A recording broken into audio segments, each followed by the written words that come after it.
Indian government clamped down on higher prices charged for medical devices and services. Stent prices, for example, were capped some time back, making it more accessible for the average Indian. But like most policy decisions, there are certain gray areas here as well. Remember this recent furore about how a couple of patients were charged exorbitantly higher than what the MRPs supposedly were, also brought this topic back in focus. So we thought it best to talk with renowned heart surgeon, Dr. Devi Shetty, about this issue and about the impact of these measures on the industry at large. That he heads a listed company is also incidental to this. Dr. Shetty, thank you so much for joining in today. Good morning, and thanks so much for joining in from all of us here at BloombergQuint. Where do you stand on this issue? Because the popular opinion would be that yes, high prices need to be capped because they make it accessible to the common man, but economics should also play a part when deciding these factors. So where do you stand on this issue? You see, when you are looking at the complexity of the problems of a country which is as big as India, everything works on cross-subsidy. You look at electricity. Farmers pay very little for electricity charges. Housewives pay a little bit more. Industries pay 5 rupees per unit. And shopping malls and movie theaters pay 8 rupees, 10 rupees per unit. The cost of production of electricity is the same. MRP is the same, but the cost of sale varies depend on who is paying. So, if you remove the concept of cross-subsidy in healthcare, essentially what will happen is poor people end up paying more and rich people end up paying less. How our business model works in India as a private healthcare provider, we just want 40% of the people to pay for as a premium price. For occupying single rooms with all the luxuries, we want them to pay the premium. In the process, today, most private hospitals in Karnataka state offer 20% of the services to the government scheme patients and charge only 30 to 40% of what it costs to do the operation. They write off 60%. Like recently, IIM Bangalore, with the instruction from the government, did a study on how much it costs for a joint replacement, for a heart operation or a brain operation. And they came up with a figure that the government is paying only 30% of what it costs to do the surgeries. Now, who's paying for the rest 60%? Hospitals don't print money. We charge premium for the rich people and subsidize the poor people. And that is the only way a country like India can offer affordable healthcare to the masses. Dr. Devi Shetty. Now, if that concept is broken, the whole business model, we have no problem. Government can fix any price. Sure. But then it should be paying for what it actually costs, which they are not doing. Okay. So let me pose this into two buckets. One is the model that Narayana Hrudayalaya might have, and well known that you probably do what you just mentioned, which is charge a premium to rich patients and service a lot of poor patients at almost negligible costs as well. But that need not necessarily be the practice that hospitals across the board follow. And wherein this whole popular sentiment comes in, that why charge an exorbitant price to the maximum retail price at the hospital counters? Let it be at a much lower price than what it is being done right now. You see, there are 800 hospitals, big and small hospitals in state of Karnataka, offering services to these poor people. So you're drawing conclusions based on few anecdotal stories happening in Delhi, Bombay, or somewhere else. That is not India. Don't generalize looking at the healthcare. Most hospitals, more than 90% of the hospital, do exactly what NH does. We take care of the poor, because if we don't take care of the poor, we have no customers. So essentially, majority of the hospital cross-subsidize the poor people by charging more to the rich people for the service we are offering. It is not that we don't offer the services. We may not, they stay in a single room with all the personalized services, different type of food. Everything is on a priority, but they have to pay. Now, you can't charge them on a bed charges alone. So there are multiple ways we used to charge them before. Now we have to shift all those charges to the services instead of collecting a percentage in whatever implants and other things what we use. We have absolutely no problem. We will do exactly what the government wants to do, but they should understand the consequences. That's all. Okay, fair call. Let me ask you, since you are also a listed stock and we're talking about on a business news platform, if indeed there are more price caps announced, and I'm not privy to any such move. I'm not making any kind of conclusion out here as well as to what is right or what is wrong, Dr. Shetty. But if indeed there is a bit of a cap that comes in on more devices, does this impact the business model of a player like Narayana Hrudayalaya? You see, first of all, you have to understand that the government is not an irresponsible organization. They are aware. More than 80% of the secondary care, more than 90% of the tertiary care today happens in private hospitals. So they are aware of this. They were reacting to the public sentiment. As government, they have to react. And we have given them enough fodder to attack us and the weapons to attack us. I'm not disputing that. But time has come for us to sit together and start discussing about how do we go forward. And that is going to happen. So don't think that the government does everything the way they want without really having consideration of the consequences. You must realize that Indians today, one day they can decide not to use mobile phone. Fine.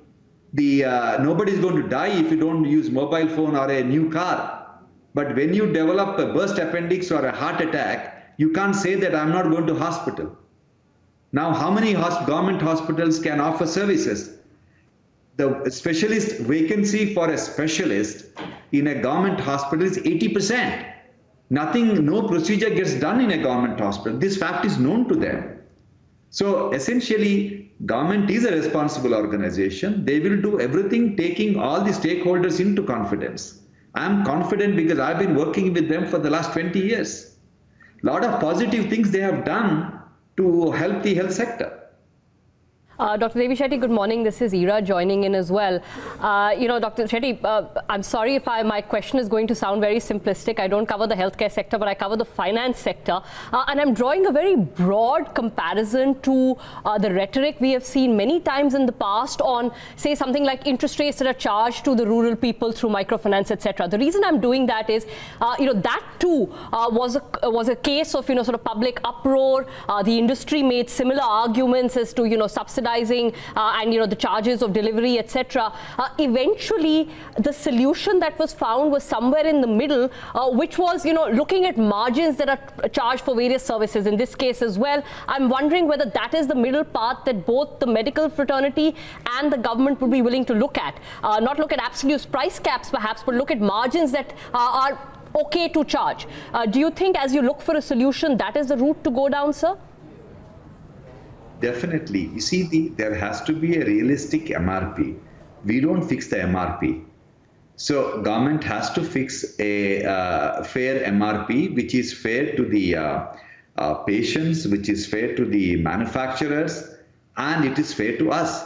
So essentially, we will be hitting the middle path, and life will go on with all the stakeholders being happy with whatever we want, because this is not a zero-sum game.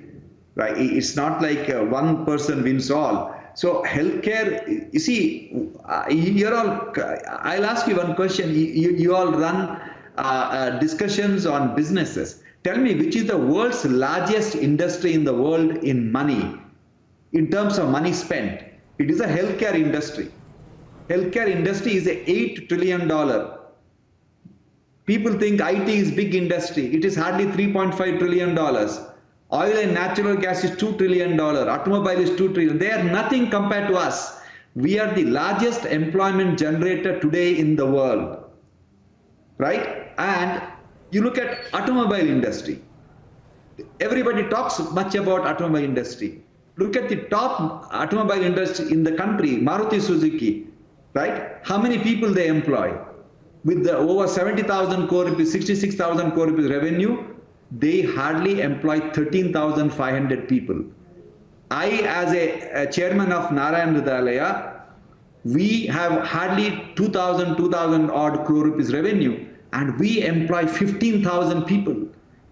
And what is important for the country?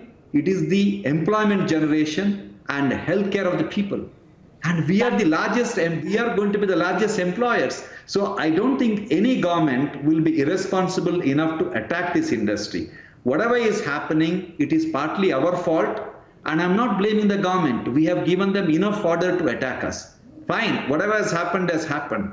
But now the sanity will prevail from both sides. Hospital will not take advantage of a unique position, and there will be some middle path we all will learn to walk, because this country's only future for creating 300 million jobs is this industry, that is healthcare industry. So I am optimistic that every regulation governing the healthcare industry will change so that private enterprise will come forward and build 3 million new beds, what is required to take care of the healthcare of this country.